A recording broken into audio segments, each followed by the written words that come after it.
Hi everyone, welcome to The One Thing, where today we're going to have a look at this lovely topic of mindsets. Perhaps that's something that you're familiar with, or you may well have come across the phrase a fixed mindset versus a growth mindset. Carol Dweck, the professor and researcher and the guru on this stuff, uses this term, mindsets, to describe how we think about our abilities and talents, suggesting that those with a fixed mindset believe that their talents, their knowledge, their intelligence are fixed. You're dealt with what you're dealt with when you're born, and that's that. Versus a growth mindset that suggests our intelligence, our abilities and our skills are something that we can continue to develop and enhance throughout our lives. In my work, I come across many people who really struggle with people who have a fixed mindset, who may have had failure, and that has really held them back from developing themselves and moving forward. Versus people with a growth mindset who see failure as an opportunity to learn. And in our responsibility as leaders and managers of others, we've got a really key part to play in helping people develop a growth mindset. Can you change someone's mindset? I certainly believe that we can speak positivity into people's lives, that we can help them see a different thing.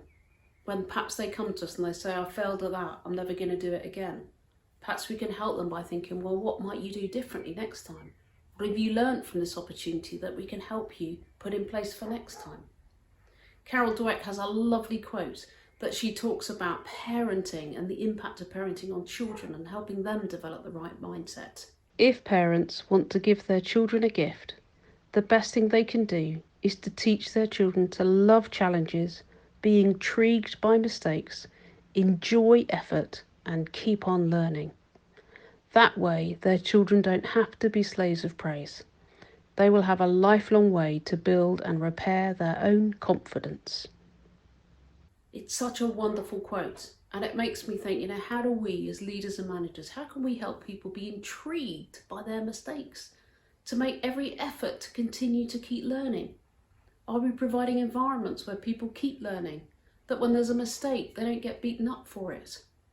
I came across a beautician last week who was the perfect example of a growth mindset. We were talking about the challenges of the COVID year and how that had impacted her business. And I said, what have you done with your year? And she said she stood for a moment just at the beginning of the very first lockdown, wondering, what am I going to do? I can't do what I normally done. It's what I've done all my life.